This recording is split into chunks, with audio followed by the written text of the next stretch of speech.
Imagina por un momento que abres una tumba sellada durante 3000 años y encuentras algo que nadie esperaba encontrar. No oro, no joyas, no inscripciones sagradas, sino el cuerpo de un faraón tirado en el suelo como basura, envuelto en vendas improvisadas, sin ataúd, sin nombre, sin el más mínimo ritual que garantizara su vida eterna. Eso fue exactamente lo que los arqueólogos descubrieron en el siglo XIX, cuando hallaron el llamado Escondrijo Real de Deir el-Bahari, una cueva donde los propios sacerdotes egipcios habían ocultado a toda prisa las momias de los faraones más grandes de la historia, incluyendo a Ramsés II y Seti I, para protegerlas de los saqueadores. Piénsalo bien, los sucesores de esos faraones no pudieron proteger sus tumbas. No pudieron garantizarles la eternidad que ellos mismos habían prometido a sus dioses. Tuvieron que esconderlos como criminales en una cueva anónima, rezando para que nadie los encontrara. Ese momento, ese gesto desesperado y silencioso, es quizás el símbolo más honesto del fin del antiguo Egipto. Antes de continuar, si te apasiona la historia tanto como a nosotros, suscríbete ahora y activa la campanita para no perderte ninguno de nuestros documentales, porque cada semana traemos historias como esta, investigadas con rigor y narradas con toda la intensidad que merecen. Porque lo que estás a punto de escuchar no es la historia simple de un imperio que fue invadido y destruido. Es algo mucho más complejo, mucho más perturbador y, en cierta forma, mucho más cercano a nosotros de lo que imaginamos. Es la historia de cómo una civilización que duró 3000 años, que construyó las pirámides, que inventó la escritura en piedra, que creyó durante milenios que sus gobernantes eran dioses vivos, fue perdiendo lentamente la fe en sí misma, hasta que el mundo que había creado se volvió imposible de sostener. No cayó de golpe, no fue destruida en un solo día. Fue un proceso largo, doloroso, lleno de momentos en que pareció que todo podría recuperarse, y de otros en que el abismo se abría de nuevo, más profundo que antes. Acompáñame a recorrer ese proceso desde el principio, desde el esplendor que ocultaba sus propias grietas, hasta el momento final en que la última faraona eligió la muerte antes que la derrota. Hay una pregunta que los historiadores llevan siglos intentando responder y que nunca tiene una respuesta completamente satisfactoria. ¿Cómo es posible que una civilización que sobrevivió durante 3000 años, que resistió invasiones, plagas, hambrunas y catástrofes climáticas, haya terminado desapareciendo? La respuesta, como ocurre casi siempre con las grandes preguntas históricas, no está en el momento de la caída, sino en el momento del máximo esplendor. Porque fue precisamente cuando el antiguo Egipto alcanzó su mayor gloria que comenzaron a formarse, silenciosas e invisibles, las grietas que eventualmente lo destruirían. Para entender lo que se perdió, primero hay que entender lo que existió. El Imperio Nuevo, que comenzó alrededor del año 1550 a.C., con la expulsión de los Hicsos, y duró hasta aproximadamente el año 1100 a.C., fue el período más brillante de la historia egipcia. Fue la era de los grandes conquistadores, los grandes constructores y los grandes reformadores. Fue la era en que Egipto dejó de ser simplemente un reino del Nilo y se convirtió en la superpotencia indiscutida del mundo conocido. Tutmosis III, a quien los historiadores modernos llaman el Napoleón del antiguo Egipto, condujo 17 campañas militares en menos de 20 años, extendiendo las fronteras del imperio desde la cuarta catarata del Nilo, en el corazón de la actual Sudán, hasta las orillas del río Éufrates, en la actual Siria e Irak. Sus victorias trajeron a Egipto una riqueza inimaginable: oro de Nubia, cedros del Líbano, caballos de Asia, marfil de África, lapislázuli de Afganistán, especias de Arabia. Tebas, la capital sagrada, se convirtió en la ciudad más rica del mundo conocido y sus templos crecieron hasta convertirse en estructuras tan enormes que todavía hoy, 4000 años después, nos dejan sin palabras. Amenhotep III, bisnieto de Tutmosis. III llevó ese esplendor a su expresión más refinada. Su reinado de casi 40 años fue una larga celebración de la gloria egipcia. Mandó construir el templo funerario más grande que se había visto hasta entonces. Erigió más de 200 estatuas de la diosa Sekhmet para proteger su salud y transformó el Palacio Real de Malkata en un complejo de lujo que incluía jardines, lagos artificiales y una flota de barcos de recreo. Las cartas diplomáticas de su época muestran a los reyes de Babilonia, Mitanni y Asiria compitiendo por su amistad, enviándole regalos y pidiendo en matrimonio a sus hijas. Era, sin exageración, el hombre más poderoso de la tierra. Pero dentro de ese esplendor vivía una contradicción que se agrandaba silenciosamente con cada generación. Los templos de Amón-Ra, el dios supremo de Tebas y patrón de los faraones conquistadores, habían acumulado durante siglos unas riquezas que comenzaban a rivalizar y en algunos momentos a superar las del propio Estado. Los sumos sacerdotes de Amón controlaban tierras de cultivo, rebaños, minas de oro, talleres de manufactura, flotas de barcos mercantes y ejércitos de trabajadores y esclavos. En el reinado de Ramsés III, más de 100.000 personas trabajaban directamente para los templos de Amón, y las propiedades del clero representaban casi un tercio de toda la tierra cultivable de Egipto. Detente un momento a imaginar eso con claridad. Una institución religiosa que controla un tercio de la economía del país, que tiene sus propias fuerzas armadas, sus propias redes comerciales, sus propios sistemas de justicia interna, y que además posee la legitimidad espiritual para consagrar o deslegitimar a cualquier faraón. El sumo sacerdote de Amón no era simplemente un funcionario religioso. Era, en términos de poder real y cotidiano, casi tan poderoso como el propio Dios Rey al que supuestamente servía. Y había otro problema, igualmente grave aunque menos visible para los contemporáneos. El ejército egipcio, que en los tiempos de Tutmosis III había sido una fuerza compacta y cohesionada de guerreros entrenados desde la infancia en la tradición militar del país, había ido cambiando de naturaleza a lo largo de las generaciones.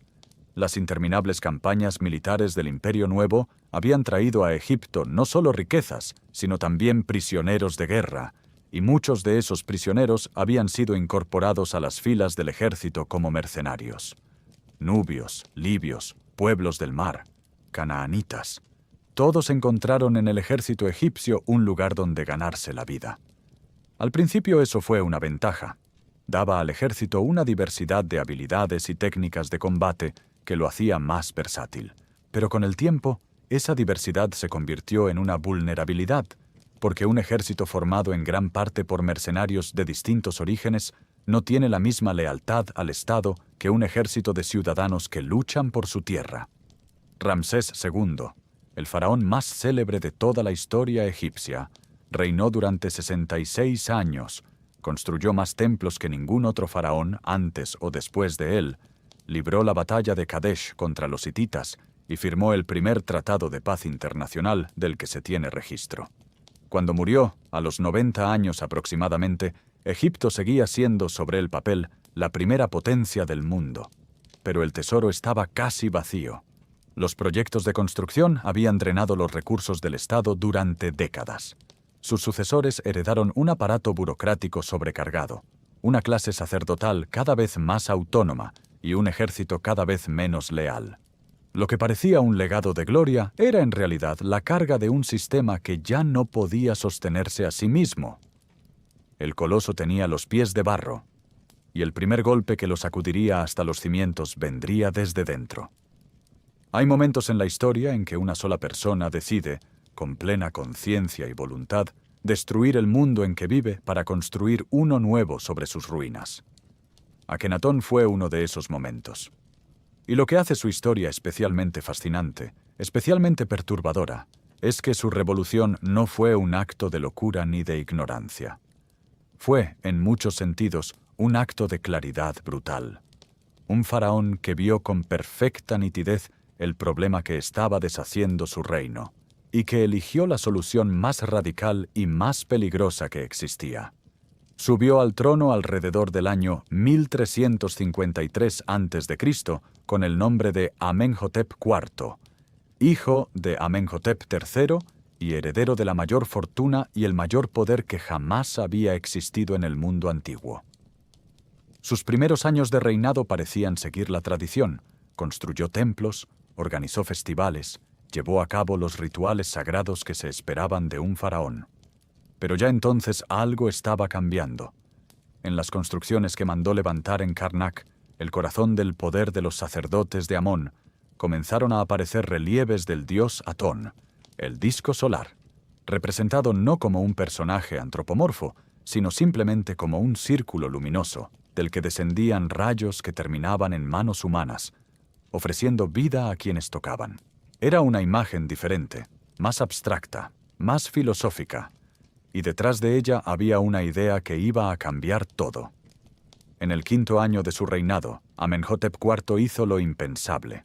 Cambió su nombre por Akenatón, que significa algo cercano a el que es útil a Atón o el servidor del disco solar. Declaró que Atón era el único Dios verdadero, la única fuente de vida y luz en el universo, y que todos los demás dioses eran falsos. Luego ordenó el cierre de los templos de Amón en todo el país, la confiscación de sus propiedades, el borrado del nombre de Amón de todos los monumentos y la persecución de sus sacerdotes.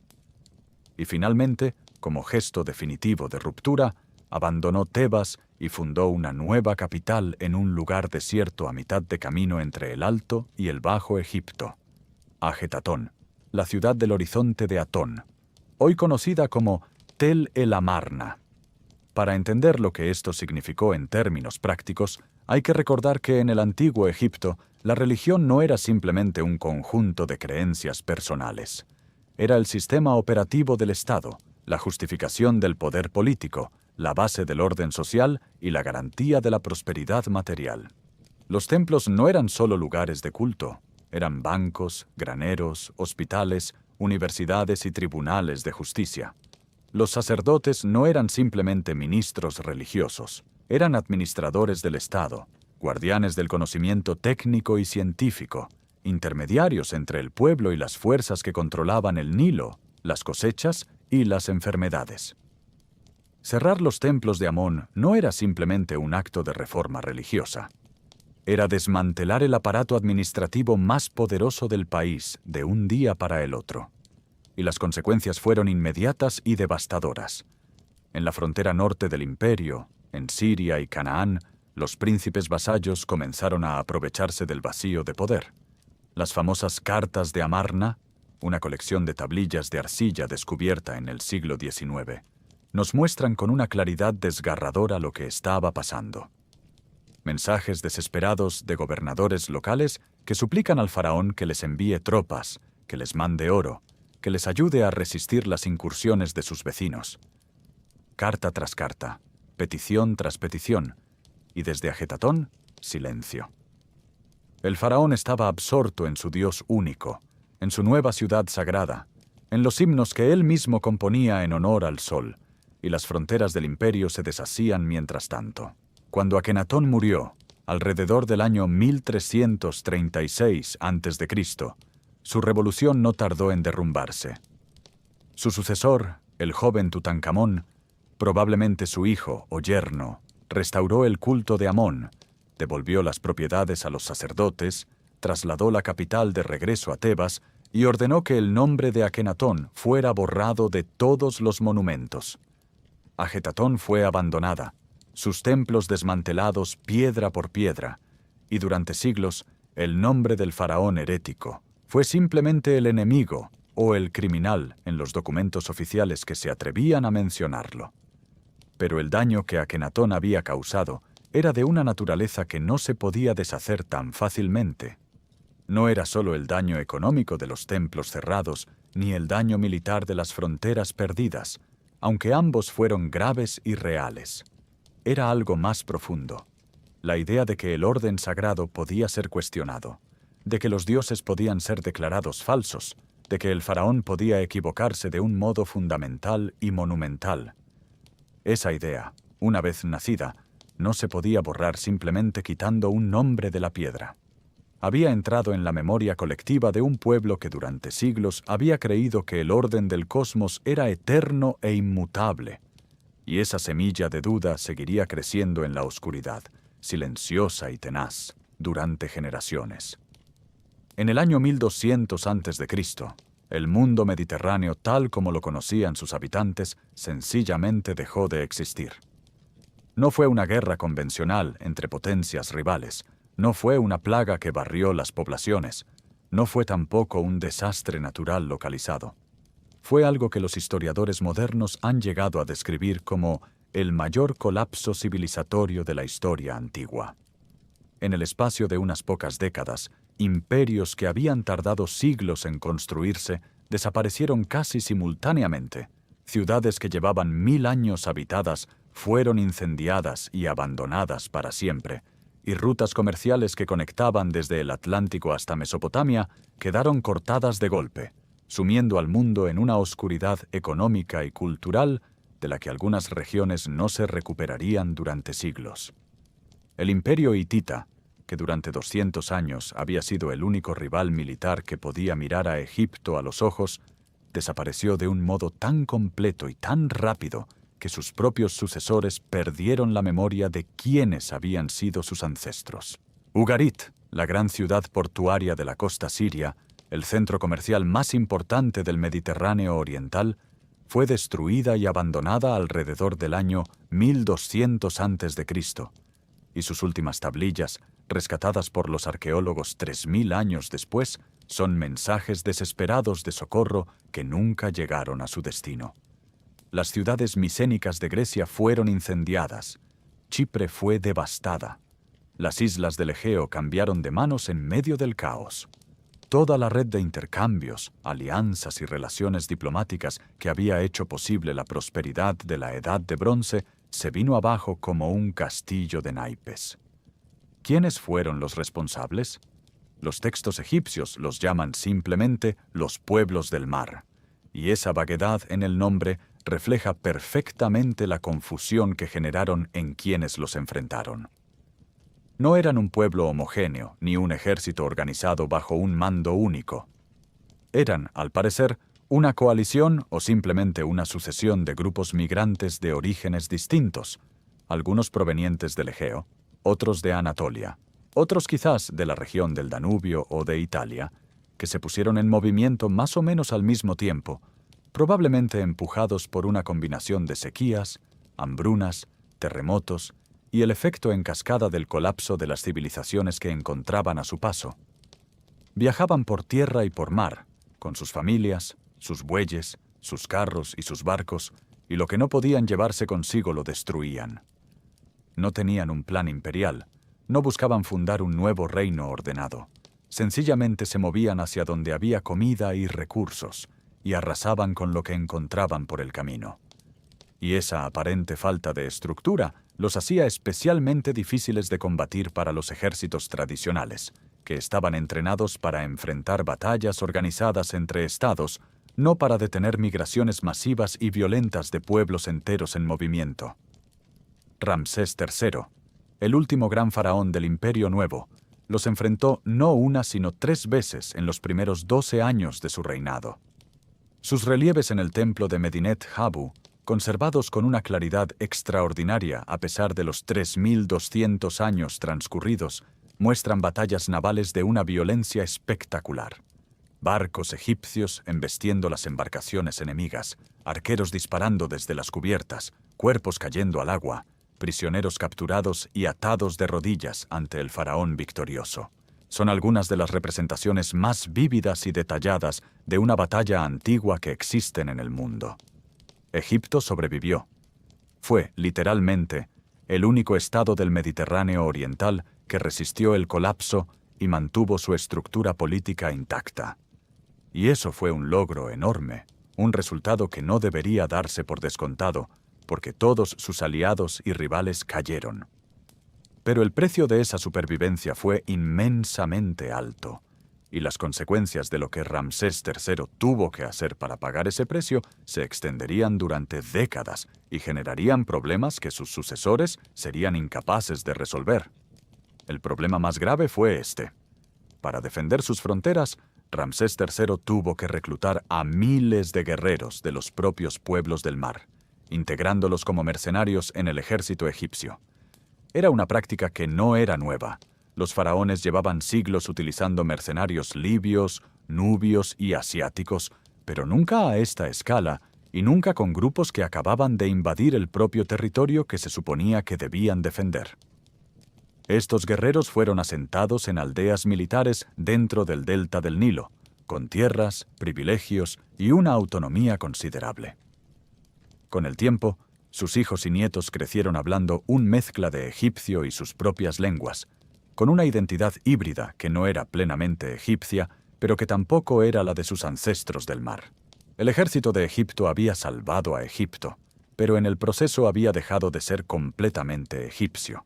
Y esa transformación silenciosa, casi imperceptible en el día a día pero acumulativa en sus efectos a largo plazo, sería uno de los factores decisivos en el colapso que se aproximaba. Existe un documento que los historiadores llaman el Papiro Judicial de Turín, conservado actualmente en el Museo Egipcio de esa ciudad italiana, y que contiene uno de los textos más perturbadores que nos ha dejado el antiguo Egipto. Es el registro oficial del juicio celebrado en el año 29 del reinado de Ramsés III contra un grupo de acusados de haber conspirado para asesinar al faraón.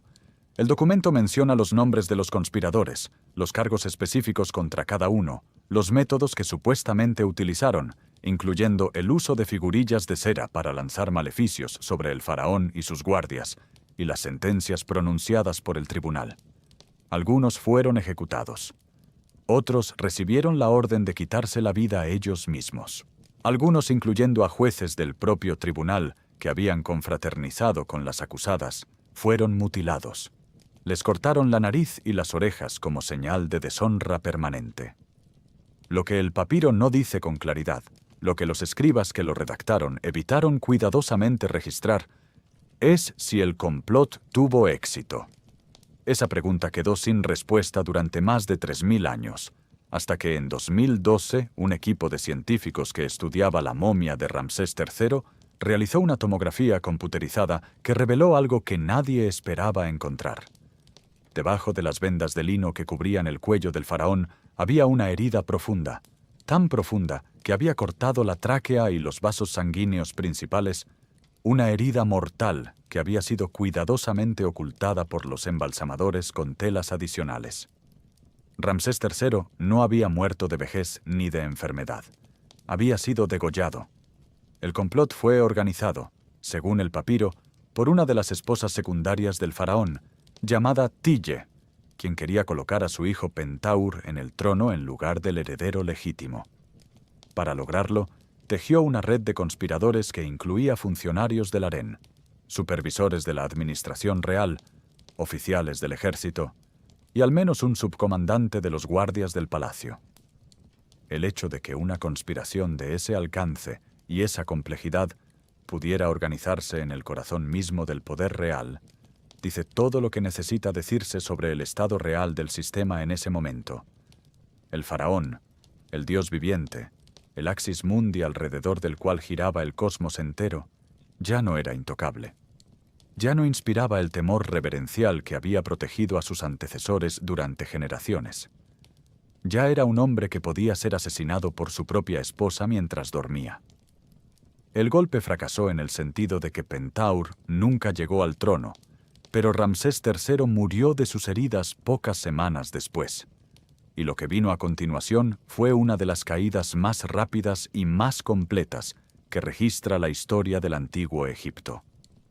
En el espacio de 80 años, 8 faraones distintos gobernaron bajo el nombre de Ramsés, del cuarto al 11º, como si el nombre en sí mismo todavía tuviera suficiente poder simbólico para sostener un trono que ya se había vaciado de toda autoridad real.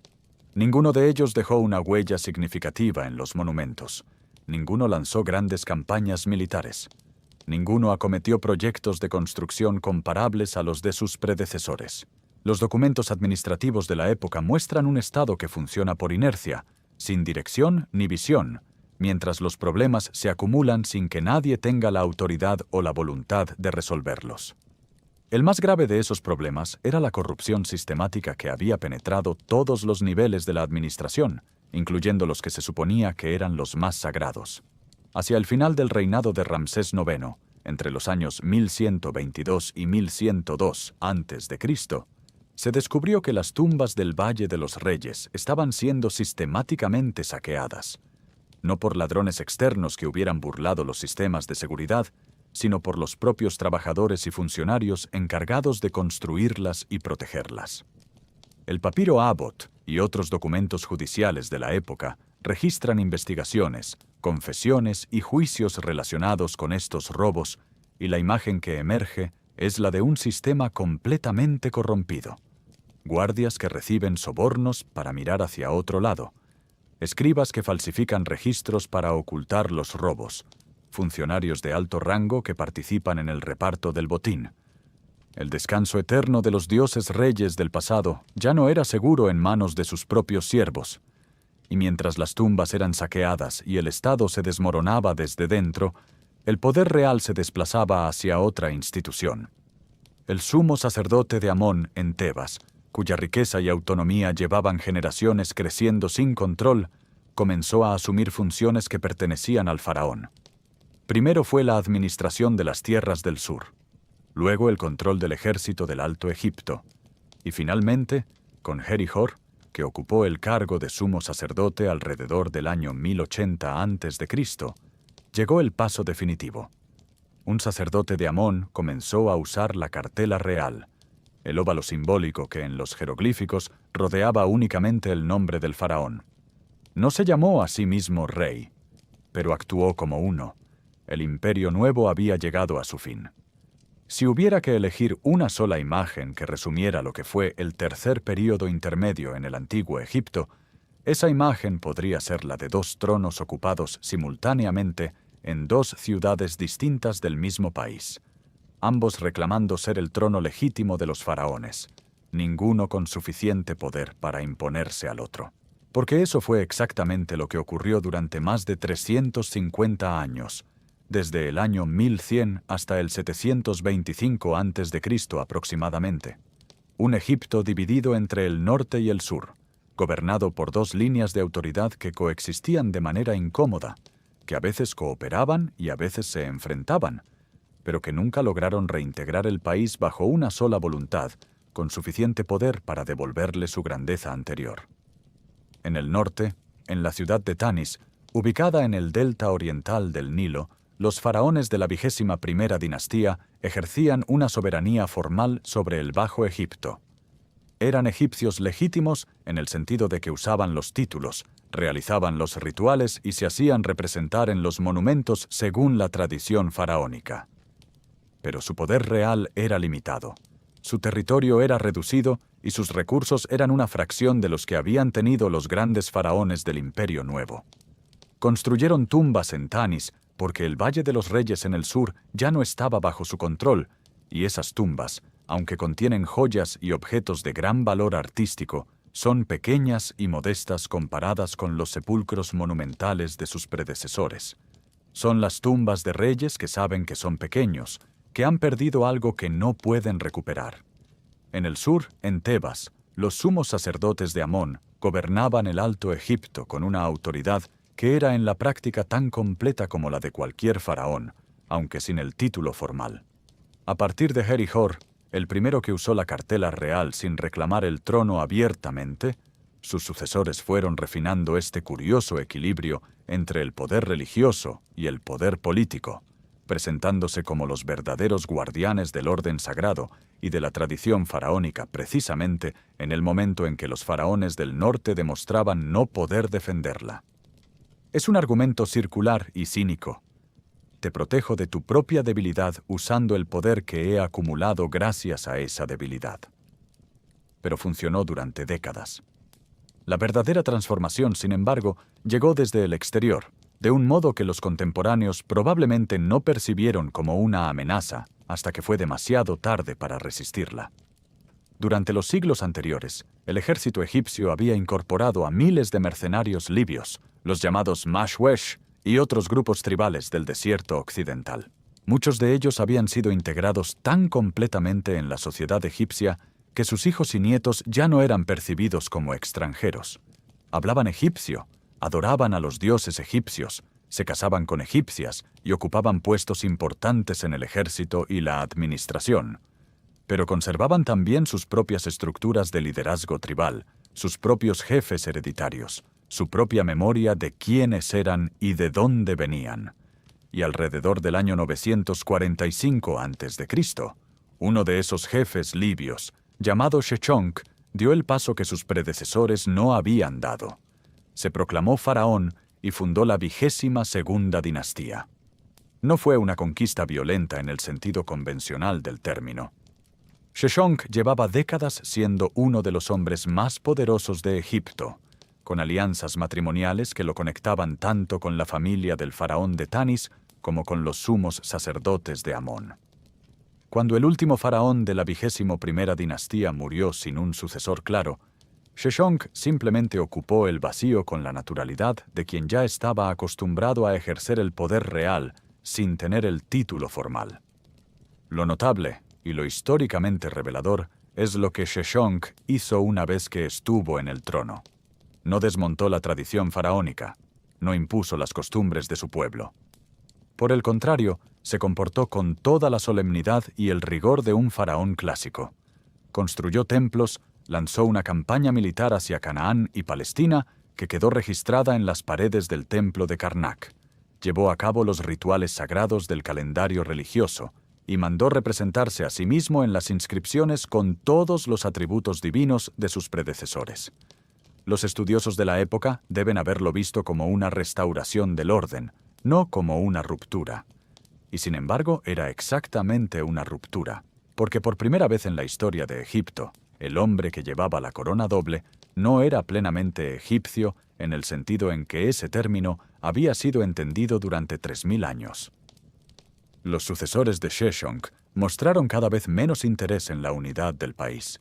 La 22ª dinastía se fue fragmentando internamente a medida que los distintos miembros de la familia real reclamaban el control de ciudades y regiones específicas, generando una proliferación de pequeños reinos y principados semi-independientes, que los historiadores agrupan bajo las etiquetas de 23ª, 24ª y 25ª dinastías, aunque esos números son más un instrumento de clasificación académica que una descripción de la realidad política, que era considerablemente más caótica y fragmentada de lo que cualquier listado ordenado de dinastías puede sugerir. Egipto, el país que durante siglos había sido el símbolo mismo de la unidad política y la permanencia, era ahora un mosaico de poderes locales, faraones de distintos orígenes, sacerdotes con títulos reales y jefes militares con ambiciones dinásticas, todos utilizando el mismo vocabulario simbólico del faraonismo mientras lo vaciaban de su contenido original. La corona seguía brillando, pero ya no tenía la cabeza que solía sostenerla. En el año 671 a.C., el ejército del imperio neoasirio cruzó el Sinaí y entró en Egipto por primera vez en la historia. Lo comandaba Esaradón, rey de Asiria, el monarca que ya había conquistado Babilonia, sometido a los pueblos de Levante y convertido su imperio en la potencia más temida del mundo conocido en ese momento. Sus ejércitos usaban hierro cuando la mayoría del mundo todavía combatía con bronce.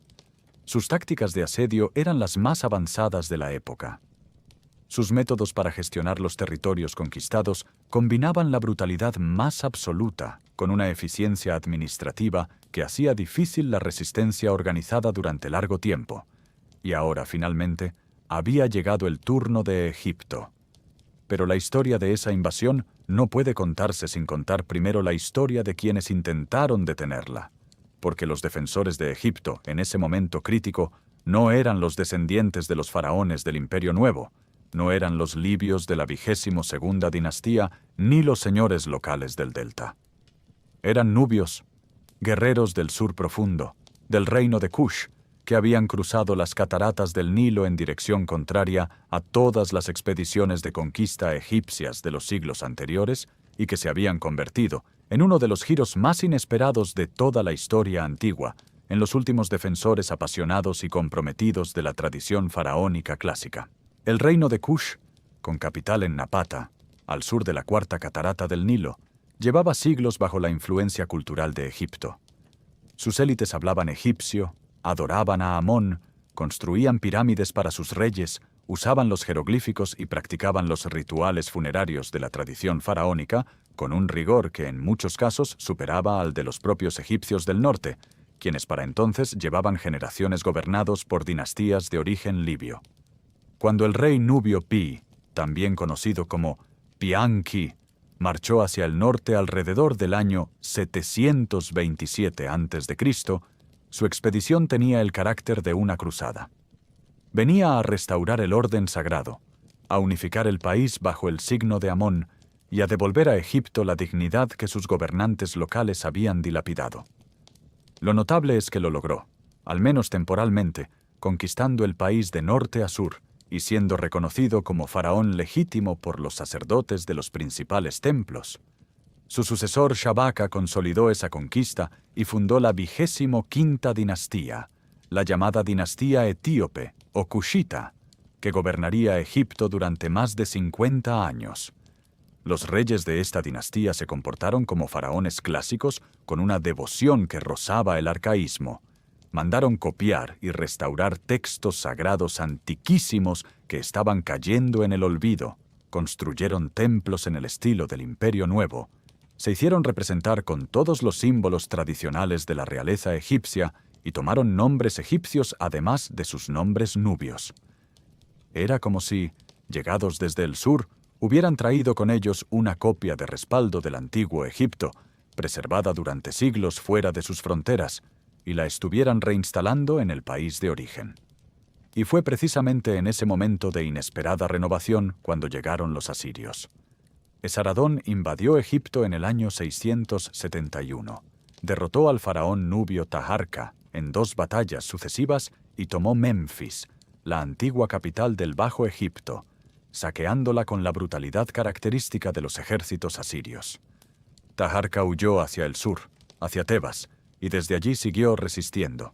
La lucha continuó durante años, con Taharka y luego su sucesor Tanutamón, lanzando contraofensivas que recuperaban temporalmente partes del país, y los asirios respondiendo con nuevas invasiones cada vez más profundas. La peor fue la de Asurbanipal, hijo de Esaradón, quien en el año 663 a.C. tomó Tebas, la ciudad sagrada por excelencia, el corazón espiritual del Egipto faraónico, y la saqueó de un modo que dejó un trauma tan profundo que el profeta bíblico Nahum, escribiendo décadas después desde el otro extremo del mundo antiguo, todavía la usaba como símbolo máximo de destrucción y derrota. ¿Eres acaso mejor que Tebas?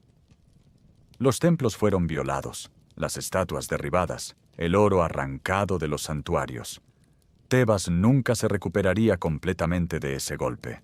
Y los faraones nubios, finalmente, se retiraron al sur, de regreso a Napata y luego más allá, hacia Meroe, donde su civilización continuaría floreciendo durante siglos con una mezcla fascinante de herencia egipcia y cultura propia, construyendo pirámides más altas y estrechas que las egipcias y manteniendo vivo el culto de Amón mucho después de que hubiera desaparecido del propio Egipto. Eran los últimos guardianes de un mundo que el propio mundo había abandonado. Después de que los asirios saquearon Tebas y los nubios se retiraron al sur, Egipto quedó en una situación que en otros contextos históricos podría haber significado el fin definitivo como entidad política independiente.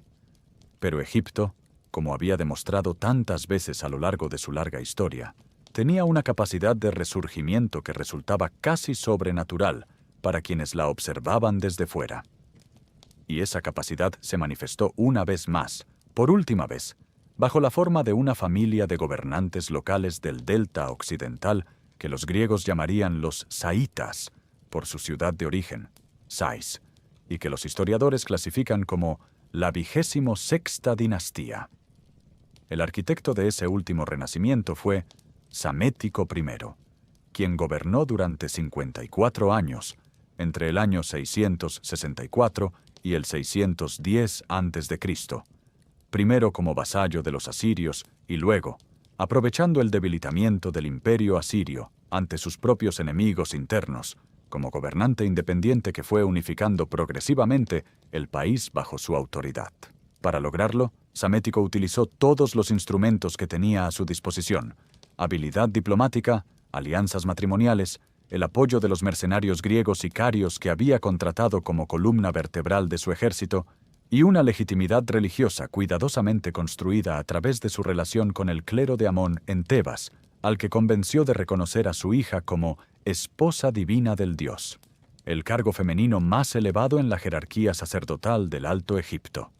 Lo que vino a continuación fue uno de los fenómenos culturales más notables del mundo antiguo, un intento consciente y sistemático de recuperar el pasado.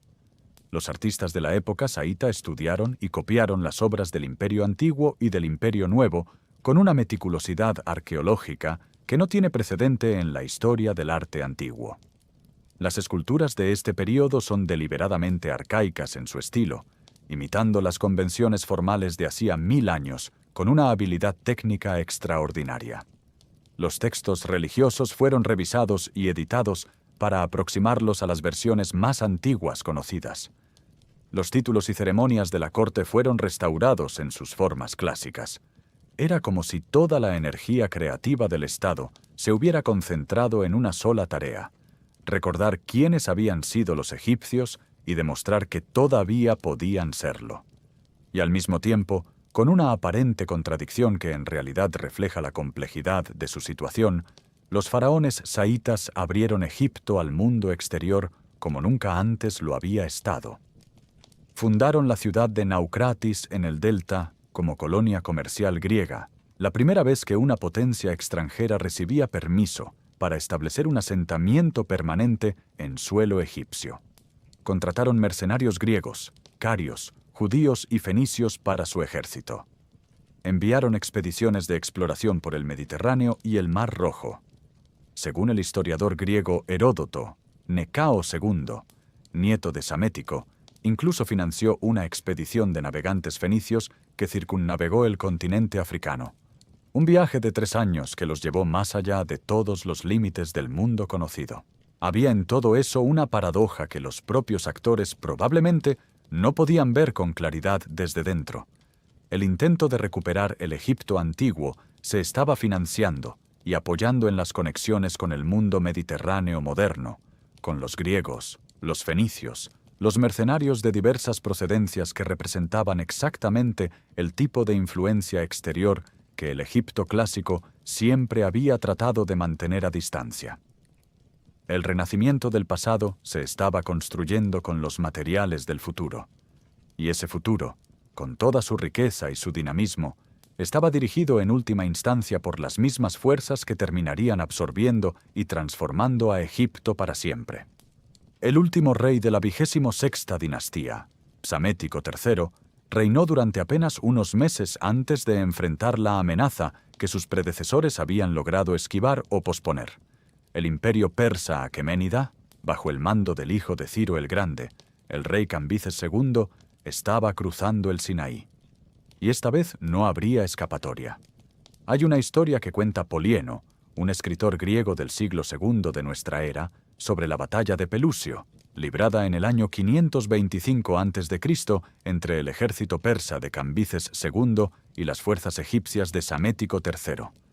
Según esa historia, los persas, sabiendo que los egipcios consideraban sagrados a ciertos animales, colocaron en la primera línea de su formación de ataque una hilera de gatos, ibis y perros, criaturas que en la religión egipcia estaban asociadas con diversas divinidades y que matar o herir en combate era un acto de sacrilegio con consecuencias espirituales incalculables. Los soldados egipcios, ante la imposibilidad de atacar sin cometer un pecado que condenara su alma para la eternidad, vacilaron. Y esa vacilación les costó la batalla y con ella el país. La historia es probablemente apócrifa, o al menos exagerada. Las derrotas militares suelen tener causas más complejas que una sola anécdota puede expresar, pero como símbolo es extraordinariamente revelador, porque captura con precisión una de las vulnerabilidades más profundas del sistema egipcio en sus últimos siglos. Un aparato religioso tan elaborado, tan penetrante en todos los aspectos de la vida, que en ciertos momentos podía convertirse en un obstáculo para la acción práctica en lugar de ser un estímulo, Un mundo donde las normas sagradas podían paralizar a los guerreros en el campo de batalla, era un mundo que estaba en desventaja estructural frente a enemigos que no compartían esas normas. Psamético III fue capturado y llevado prisionero a Persia, donde murió poco después. Cambises II se proclamó faraón de Egipto, asumió los títulos tradicionales y fue incorporado a las listas oficiales como fundador de la 27ª dinastía. Los persas no destruyeron la administración egipcia, no masacraron a la población y en algunos casos incluso respetaron los rituales religiosos locales, al menos los que no interferían con sus intereses políticos y económicos. Pero la diferencia entre lo que Egipto había sido y lo que era ahora era absoluta.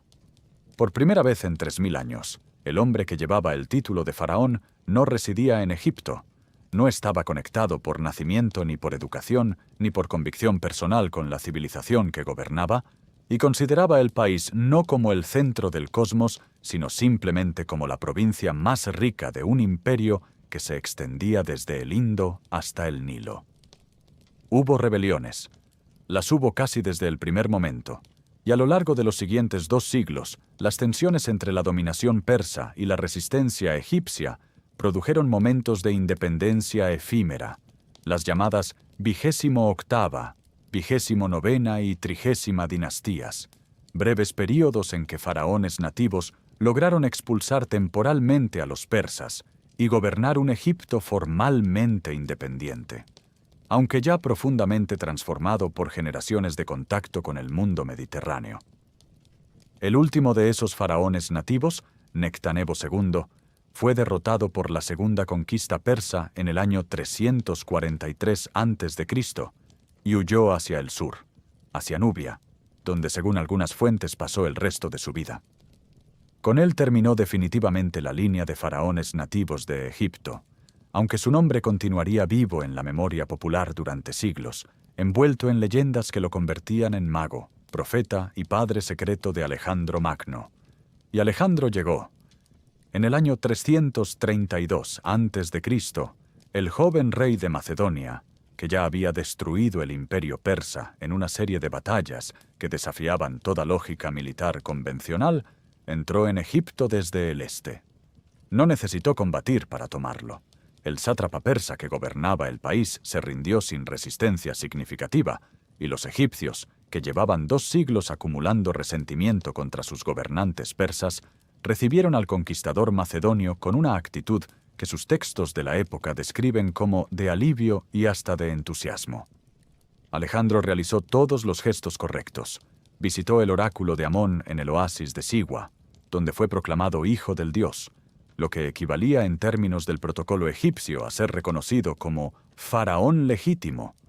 Sacrificó a los dioses egipcios en Memphis y fundó en el delta occidental la ciudad que llevaría su nombre para siempre, Alejandría, destinada a convertirse en la capital cultural del mundo helenístico. Pero Alejandro partió hacia el este casi de inmediato y nunca regresó.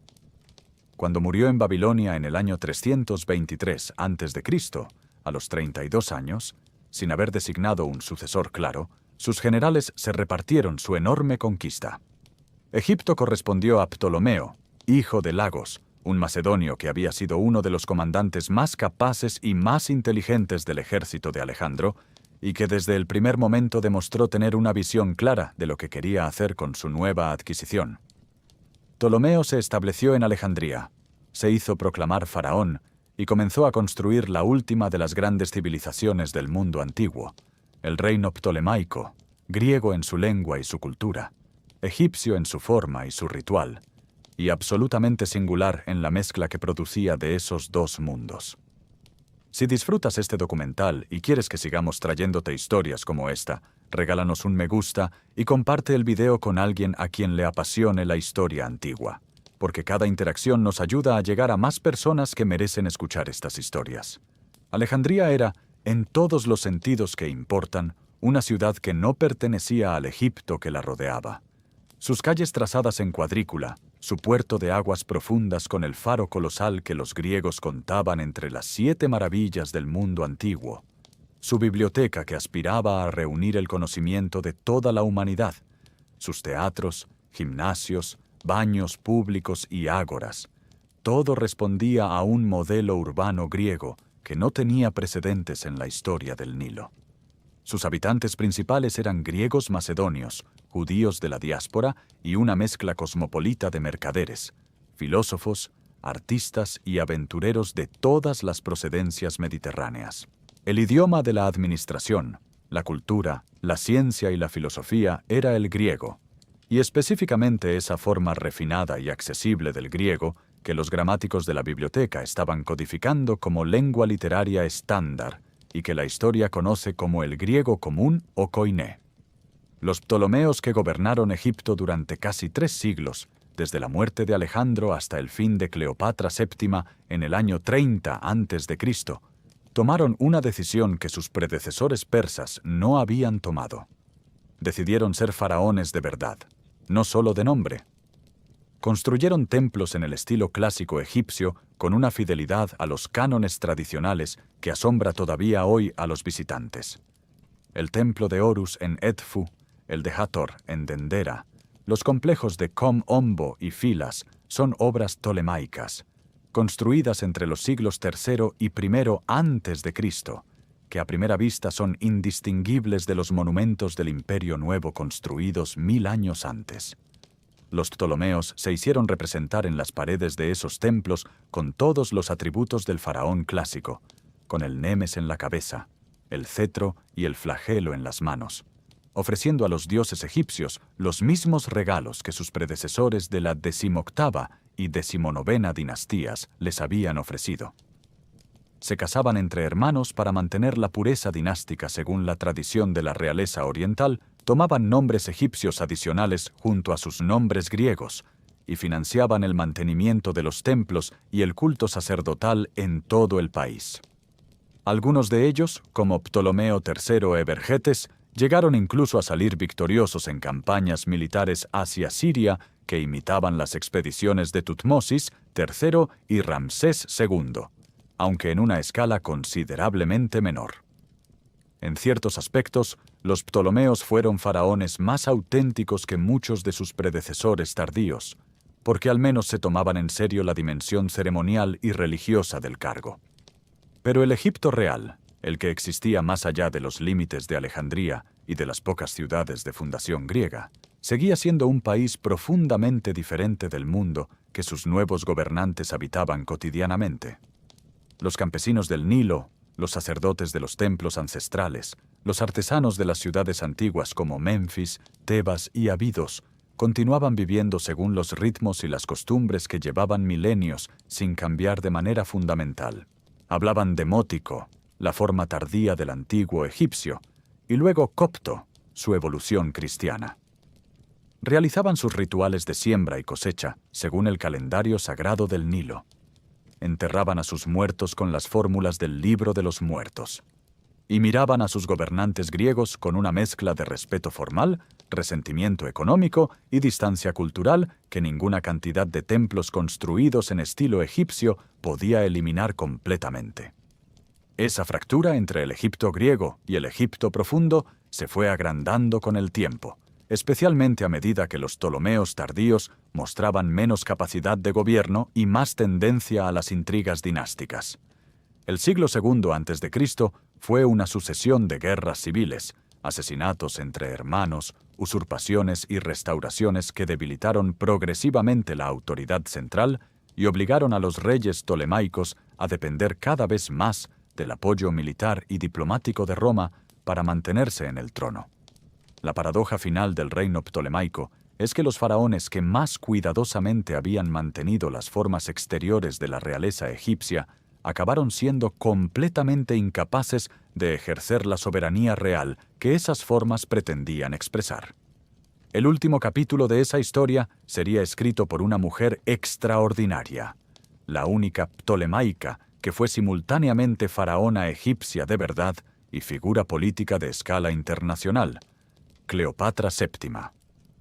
En el año 51 a.C., cuando Cleopatra VII subió al trono con 18 años, junto a su hermano menor Ptolomeo XIII, Egipto era todavía formalmente independiente.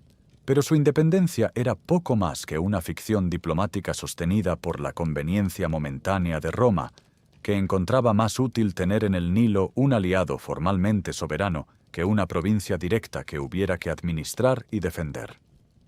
El Senado romano había declarado a Egipto como reino amigo del pueblo romano, lo que en el lenguaje de la geopolítica de la época significaba que era un cliente, no un igual. Y los sucesivos gobernantes ptolemaicos, incapaces de reunir la fuerza militar ni la base económica para actuar de manera verdaderamente independiente, habían ido aceptando esa subordinación a cambio de la protección que necesitaban para sobrevivir. Cleopatra era distinta de sus predecesores en un aspecto que parece menor, pero que en realidad revela todo sobre su carácter y su inteligencia. Era la única gobernante ptolemaica en los casi 3 siglos de historia de la dinastía que se había molestado en aprender a hablar egipcio. Sus antecesores habían sido faraones en los templos y griegos en palacio. Ella era genuinamente las dos cosas a la vez, y además hablaba, según las fuentes antiguas, 9 idiomas incluyendo etíope, árabe, hebreo, parsa y arameo. Esa capacidad lingüística no era un adorno cultural, era una herramienta política de primer orden en un mundo donde la comunicación directa con los distintos grupos de su reino y con sus vecinos extranjeros era un instrumento de poder que no podía delegarse sin costos.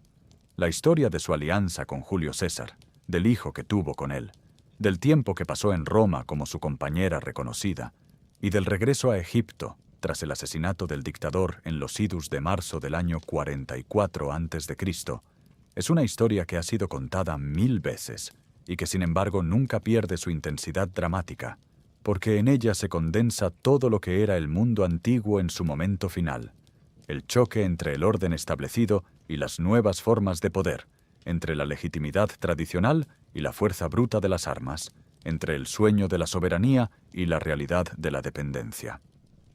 Tras la muerte de César, Cleopatra comprendió que su única posibilidad de mantener la independencia de Egipto era alinearse con el sucesor político más poderoso que surgiera de las guerras civiles que desgarraban Roma.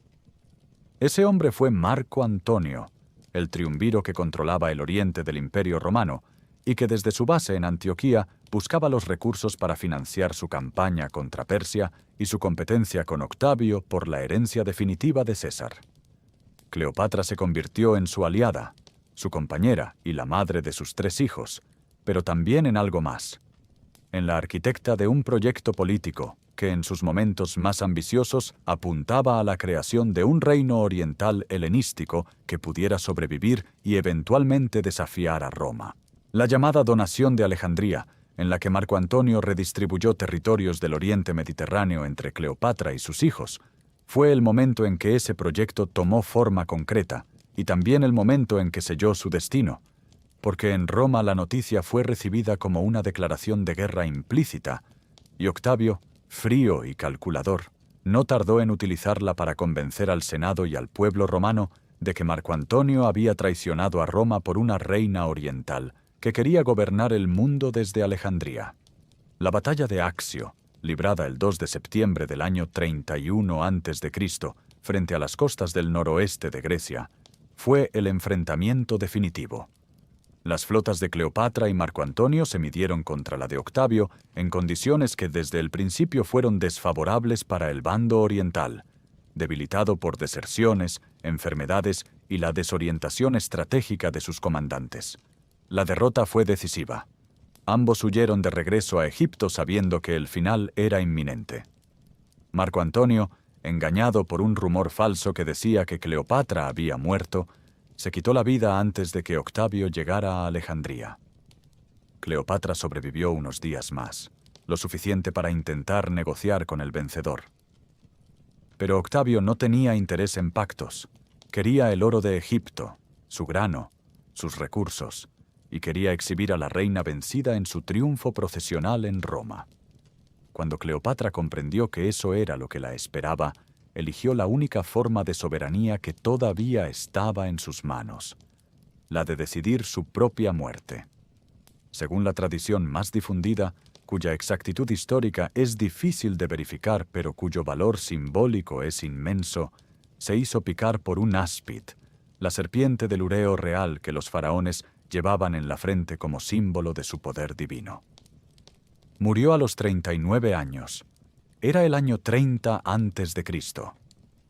Octavio, que en pocos años se convertiría en el emperador Augusto, transformó Egipto en su provincia personal, administrada directamente por funcionarios de su confianza y cerrada a todos los senadores y generales romanos sin su permiso explícito, porque comprendía que quien controlara el granero del Mediterráneo controlaba el sustento de Roma. No habría más faraones, no habría más rituales de coronación en los templos de Memphis, no habría más cartelas reales grabadas en piedra con el nombre de un gobernante que reclamara ser la encarnación viviente de Horus y la imagen terrenal de Osiris. Y sin embargo, ¿podemos decir con honestidad que Egipto murió en ese momento? Los templos siguieron funcionando durante siglos más. Los sacerdotes continuaron realizando sus rituales. El idioma egipcio evolucionó hacia el copto y fue la lengua de los primeros cristianos de África. Las imágenes y los mitos de la religión faraónica se fusionaron con el cristianismo naciente de maneras que todavía hoy podemos reconocer si sabemos mirar. La imagen de Isis amamantando al niño Horus se transformó en la Virgen con el niño. Los atributos de Osiris como juez de los muertos influyeron en las representaciones del juicio final. Los amuletos del ojo de Horus sobrevivieron en formas que todavía circulan en las culturas mediterráneas. Cuando el Islam llegó a Egipto en el siglo VII de nuestra era y los últimos templos paganos cerraron definitivamente sus puertas, lo que desapareció no fue tanto la memoria de Egipto como la institución que la había sostenido durante 3000 años. Lo que cayó en Egipto no fue destruido en un día. Fue un proceso de siglos, impulsado por la acumulación de tensiones internas, la presión de invasiones externas y la transformación del mundo mediterráneo en un conjunto de imperios que operaban con una lógica política, militar y económica para la que el sistema faraónico ya no tenía respuestas adecuadas. Fueron las luchas entre faraones y sacerdotes. Fue el agotamiento de las guerras y las construcciones. Fueron los pueblos del mar, los libios, los nubios, los asirios, los persas, los griegos, los romanos, pero también fue algo más difícil de nombrar y más profundo que cualquier invasión, el agotamiento de una cosmovisión, el momento en que una civilización dejó de creer plenamente en las certezas que la habían sostenido, en que el faraón era un dios, en que el Nilo era el axis del cosmos, en que los rituales sagrados garantizaban el orden del universo. Cuando esas certezas se resquebrajaron, cuando el dios rey pudo ser asesinado por su propia esposa, cuando las tumbas de los faraones fueron saqueadas por sus propios guardianes, cuando el nombre de un faraón pudo ser borrado de la piedra como si jamás hubiera existido, el mundo que esas certezas sostenían perdió su sentido más profundo. Y en ese vacío, otras culturas, otras ideas, otras formas de entender lo divino y lo humano ocuparon el lugar que el antiguo Egipto había dejado libre. Egipto no desapareció, se transformó, se integró en el tejido de la civilización mediterránea y luego en el de la humanidad entera. Hoy, cuando miramos las pirámides de Giza recortadas contra el cielo del desierto, cuando caminamos entre las columnas enormes de Karnak, o contemplamos la delicadeza de los relieves de los templos ptolemaicos de Edfu o Dendera, vemos los restos de ese mundo antiguo y nos maravillamos ante su grandeza y nos estremecemos ante su misterio. Pero también, si estamos dispuestos a escuchar lo que esas piedras nos dicen con toda su honestidad, deberíamos recordar la lección que la historia de Egipto enseña con una claridad que ningún otro ejemplo histórico supera, que incluso lo que fue construido para durar la eternidad tiene un final, que ningún sistema humano es invulnerable a sus propias contradicciones internas, y que la caída no es siempre destrucción, sino a veces, las más de las veces, una metamorfosis que lleva hacia algo que todavía no podemos ver desde donde estamos. Si llegaste hasta el final de esta historia, significa que compartes con nosotros la misma fascinación por los mundos que se perdieron y las civilizaciones que desafiaron al tiempo. Déjanos un comentario contándonos cuál fue el momento de esta historia que más te impactó y suscríbete para no perderte los próximos documentales, porque cada semana traemos una nueva historia que merece ser contada con toda la profundidad que el pasado se merece. Nos vemos en el próximo video.